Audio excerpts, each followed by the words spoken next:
दोस्तों क्या कभी आपने ये नोटिस किया कि किसी दिन तो हम बहुत ज्यादा फ्रेश, मोटिवेटेड और कॉन्फिडेंट फील करते हैं, लेकिन किसी किसी दिन तो एक लंबी नींद लेने के बाद भी हमें कुछ करने का मन ही नहीं करता। तो वहीं किसी दिन तो भाई मन करता है कि बस पूरे दिन यूं ही बेड पर पड़े रहे, कुछ करना ही नहीं है।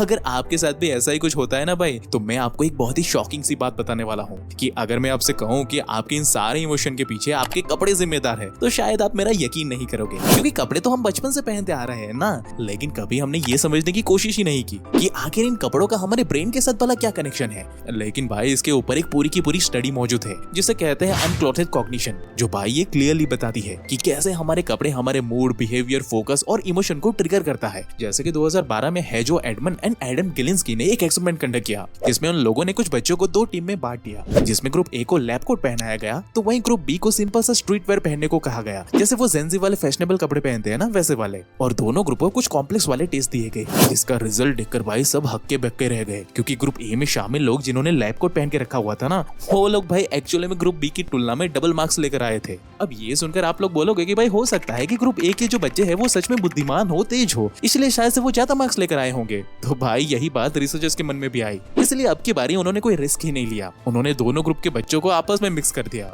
और इस बारी 2 के बजाय 3 ग्रुप्स बनाए गए, ग्रुप ए, बी और सी, और साथ ही एग्जाम की पैटर्न को भी पूरी तरह से बदल दिया गया, ताकि रिसर्चर्स लोगों की हाइट एंड अटेंशन को चेक कर सके। जिसमें वापस से ग्रुप ए को डॉक्टर की तरह ही व्हाइट कोट पहना दिया गया, तो वहीं ग्रुप बी वाले बच्चों को पेंटर वाला आर्टिस्टिक व्हाइट कोट पहनाया गया, और ग्रुप सी के बच्चों को तो कहा गया कि आप बस टेबल पर रखे व्हाइट कोट को बस देखते रहो। और फिर इन तीनों ग्रुप के बच्चों को 2 सिमिलर पिक्चर दिखाए गए, जिसमें छोटे छोटे बारीक से डिफरेंसेस उनको ढूंढने के लिए कहा गया। और भाई आप यकीन नहीं करोगे, लेकिन यहाँ पे भी सरप्राइजिंगली जिन जिन बच्चों ने डॉक्टर का कोट पहना हुआ था ना, उनका स्कोर भाई सबसे ज्यादा आया था। लेकिन भाई यहाँ पे रिसर्चर्स भी कच्चे खिलाड़ी नहीं थे, उन्होंने इन तीनों ग्रुप से एक बात छुपा करके रखी थी कि एक्चुअली में ये सारे जो कोट थे ना वो सेम ही थे, इसमें रत्ती भर का भी कोई अंतर नहीं था, बस उसे नाम अलग अलग दे दिया गया था, बस इतना ही चेंज था। तो भाई ये चमत्कार देखकर एक सवाल तो मन में जरूर आता है कि आखिर ये सब हुआ कैसे? आखिर लोगों के सिर्फ कपड़े बदल लेने से आखिर उनका दिमाग भला तेज कैसे हो जाता है? और क्या ये सब कुछ साइंटिफिकली प्रूवन है, या ये सब लोग बस यूं ही बड़ी बड़ी हवा में फेंके जा रहे हैं? और अगर ये सब फेक है भाई, तो ये साधु महाराज हमेशा भगवा वस्त्र ही क्यों पहनते हैं? वहीं ये बड़े बड़े पॉलिटिशियन यूं तो अपनी निजी जिंदगी में फैशनेबल कपड़े पहनते हैं, लेकिन जैसे ही ये लोग पब्लिक के सामने आते हैं तो ये लोग खादी के सफेद कपड़े ही क्यों पहन के आते हैं? आखिर इन सब के पीछे ऐसी कौन सी जादुई खिचड़ी पक रही है जिसके बारे में हम लोगों को नहीं पता? आखिर ऐसी कौन सी सच्चाई है जो हम सबसे छुपाई जा रही है भाई? तो इन सारे सवालों के जवाब आज मैं आपको 100% प्रूफ एंड एविडेंस के साथ बताने वाला हूँ। बस आप लोग मेरे साथ इस वीडियो के अंत तक बने रहे। So hey beautiful people, welcome to Fundoo programming. मैं हूँ आपका दोस्त फंडू बॉय।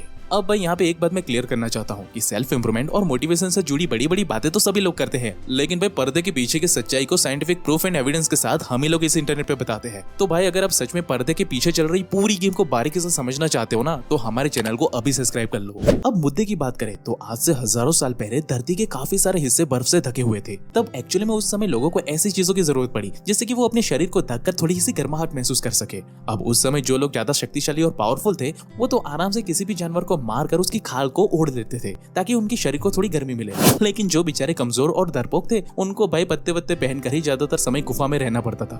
यानी कि भाई आज से हजारों साल पहले ही हमारा दिमाग लोगों के कपड़े देखकर वो स्ट्रॉन्ग है या वीक है, इस बात का अंदाजा लगाना बहुत ही बारीकी से सीख गया था। उस समय के पावरफुल लोग एनिमल की स्किन पहनकर खुद को पावरफुल दिखाते थे, वही पत्ते वत्ते लपेट कर जीने वाले लोगों को लोग अपने आप ही कमजोर और डरपोक समझ लेते थे। फिर धीरे धीरे जब धरती का क्लाइमेट चेंज हुआ तो लोगों ने अपनी बॉडी को कवर करने के लिए अलग अलग चीजों का इस्तेमाल करने लगे। लेकिन फिर जब इंडस्ट्रियलाइजेशन का समय आया ना भाई, तब बड़े बड़े पूंजीवादी लोगों ने इन प्राचीन साइकोलॉजी का फायदा उठाकर अंधा पैसा छापने के लिए अपनी बड़ी बड़ी कंपनियां खोल ली, जैसे कि Zaara, H&M, Louis Vuitton etcetera, जिसकी मदद से उन्होंने अलग अलग डिजाइन के कपड़े मार्केट में लॉन्च किए, जहां पे भाई लोग अपनी जरूरत के लिए नहीं बल्कि अपने शौक, स्टेटस, पावर और अपना रुतबा दिखाने के लिए कपड़े पहनने लगे। और दोस्तों यही कारण है कि लोग चिलचिलाती हुई धूप में भी मोटे मोटे कोट पहनते हैं, ताकि ये खुद को लोगों के सामने पावरफुल और डोमिनेटेड इंसान दिखा सके, बिल्कुल वैसे ही जैसे हजारों साल पहले लोग एनिमल की स्किन पहनकर किया करते थे। अब नो डाउट कि हमारे कपड़े और चमकती हुई स्किन लोगों को हमारी स्ट्रॉन्ग पर्सनालिटी के बारे में बहुत कुछ बता देती है, लेकिन भाई हैरानी की बात यह है कि बिल्कुल वैसे ही हमारा खुद का ब्रेन भी हमारे कपड़ों से एक्चुअली में सिग्नल लेता है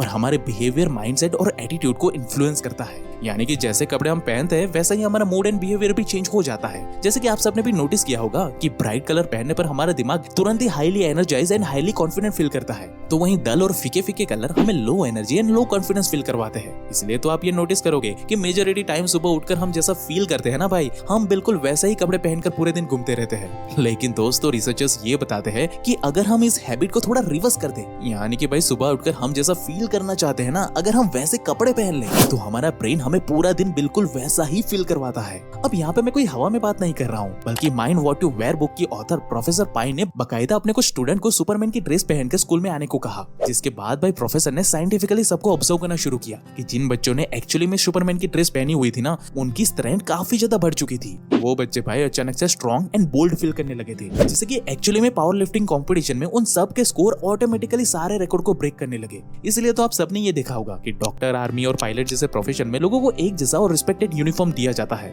और इसके पीछे भी भाई यही साइकोलॉजी है कि उनका ये यूनिफॉर्म लोगों के ब्रेन को उनकी रिस्पॉन्सिबिलिटी और काम से जोड़े रखता है। अब इस बात को प्रमाणित करने के लिए ना 2020 में एक स्टडी कंडक्ट की गई, जो ये क्लियरली बताती है भाई कि रेड कलर के कपड़े हमारे अंदर एक्साइटमेंट और पैशन को बढ़ाती है, तो वहीं ब्लू कलर हमारे ब्रेन को काम एंड फोकस रखता है। यानी कि वो सारे काम जहाँ पर आपको अपने ब्रेन का बहुत ज्यादा इस्तेमाल करना पड़ता है ना, तो वहाँ पर ब्लू कलर के कपड़े का इस्तेमाल करके आप अपने ब्रेन को फोकस रहने के लिए मजबूर कर सकते हो। वहीं येलो कलर हैप्पीनेस और क्रिएटिविटी को बूस्ट करता है, तो वहीं ग्रीन कलर आपकी ग्रोथ एंड बैलेंस का ध्यान रखता है। वहीं अगर बात करें ब्लैक कलर की, तो ये कलर आपको मिस्टीरियस एंड बॉसी फील करवाता है। साथ ही ये सामने वाले इंसान को भी ये सिग्नल देता है कि आप एक डोमिनेटिंग एंड पावरफुल पर्सनालिटी वाले सिग्मा टाइप के इंसान हो। वहीं भाई व्हाइट कलर हमारे ब्रेन को एक सेंस ऑफ रिलीफ और पीसफुल फील करवाता है, जैसे कि हम अपने आप को खुलकर एक्सप्रेस कर पाते हैं। साथ ही जब आप इस कलर के ड्रेस को पहनकर बाहर निकलते हो ना, तो इससे सामने वाले इंसान के ब्रेन में सबकॉन्शियसली ये सिग्नल जाता है भाई कि आप एक सच्चे और ईमानदार इंसान हो, जिससे कि भाई लोग ऑटोमेटिकली आपकी बातों को ज्यादा ध्यान से सुनने लगते हैं। और यही वो सीक्रेट है जिसका इस्तेमाल बड़े बड़े लीडर्स और पॉलिटिशियन करते हैं। इसलिए तो आपने अक्सर देखा होगा कि बड़े बड़े लीडर्स जब किसी पब्लिक मीटिंग में जाते हैं ना, तब भाई वो जानबूझकर व्हाइट कपड़े ही पहनते हैं, जिसके पीछे उनका सिंपल सा एजेंडा यही रहता है कि वो बाहरी लोगों को सच्चे और ईमानदार लगे, जिससे कि वो ज्यादा से ज्यादा लोगों के दिल को चुटकियों में अपनी सिंप्लिसिटी से जीत सके और उन्हें वो एहसास दिला पाए कि वो भी उनकी ही तरह सच्चे और ईमानदार इंसान है। इसलिए भाई अगली बारी ना जब भी आपको कोई एग्जाम देने जाना हो, या फिर कुछ खास लोगों से मिलने जाना हो, या फिर वर्क फ्रॉम होम करते करते आपका मूड खराब होने लगे ना, तब भाई ऐसे समय पर कुछ भी अतरंगी पहनने के बजाय ये जरूर सोचना कि आप आज कैसा फील करना चाहते हो, और फिर वैसे ही कपड़े पहन के देखो, और फिर कुछ ही सेकंड में देखो कि क्या चमत्कार होता है। लेकिन हाँ भाई, एक बात मैं क्लियर कर दूं कि अब ऐसा नहीं होगा कि कपड़े बदल लेने से आपकी सारी फिजिकल प्रॉब्लम खत्म ही हो जाएगी। नहीं भाई, ऐसा नहीं होगा। लेकिन हाँ भाई, कपड़े बदल लेने से आपका दिमाग प्रॉब्लम को जड़ से उखाड़ फेंकने के प्रॉपर कंडीशन में सुपर ह्यूमन मोड में जरूर आ जाएगा। इतनी बात की तो मैं प्रॉपर गारंटी दे सकता हूँ। और मैं कोई हवा में बात नहीं कर रहा हूँ, बल्कि नेशनल जियोग्राफी वालों ने खुद इसके ऊपर एक्सपेरिमेंट किया है, जहाँ उन्होंने भाई बकायदा एक्सपेरिमेंट करके ये दिखाया है कि कैसे अलग अलग रंग के कपड़े सामने वाले के दिमाग को चेंज करने की ताकत रखती है। आप खुद देख लो, यहाँ पे आपको खुद पता चलेगा। Take a look at my outfit. How do you perceive me? Remember your first impression. How about now? Has your impression of me suddenly changed? Let's try another one. How about this one? I bet your feelings for me shifted once again, and I think I can tell you how. I bet you found this red striking, and I was more likely to grab your attention. In black, I probably seem like your boss. And in blue, you probably find me more approachable and down to earth.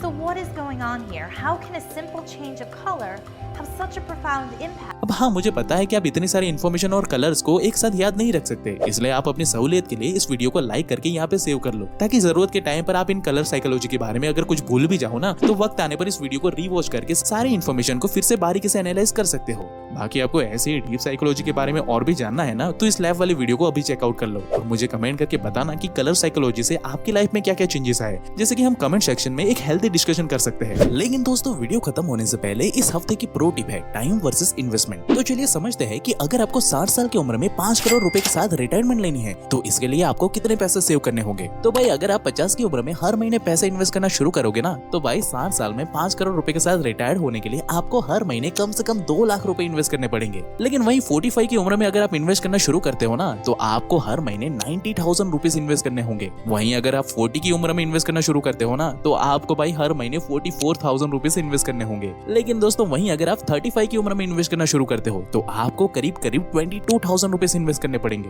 लेकिन वहीं भाई, अगर आपने investment की शुरुआत 25 साल की उम्र में करते हो ना, तो सिर्फ आपको 6,000 रुपए ही हर महीने इन्वेस्ट करने पड़ेंगे। और भाई साहब, अगर आप 20 साल की उम्र से ही इन्वेस्ट करना शुरू करते हो ना, तो 60 की उम्र में 5 करोड़ रुपए के साथ रिटायर होने के लिए आपको बस हर महीने 3100 रुपए ही इन्वेस्ट करने होंगे। और भाई यही कारण है कि जहाँ देखो वहाँ लोग आपको यही कहते हुए नजर आएंगे कि जितनी जल्दी हो सके ना उतनी जल्दी इन्वेस्टमेंट करना शुरू कर दो, ताकि भाई आप कम से कम पैसे इन्वेस्ट करके भी मोटी रकम के साथ रिटायरमेंट ले सको। बाकी भाई आप मुझे कमेंट करके ये जरूर से बताना कि आप भी इन्वेस्टमेंट करते हो या नहीं, मुझे आपके जवाब का इंतजार रहेगा। ऐसे ही लाइफ चेंजिंग वीडियोस हर हफ्ते देखने के लिए ना भाई हमारे चैनल को अभी सब्सक्राइब करें। And at last thank you for watching guys.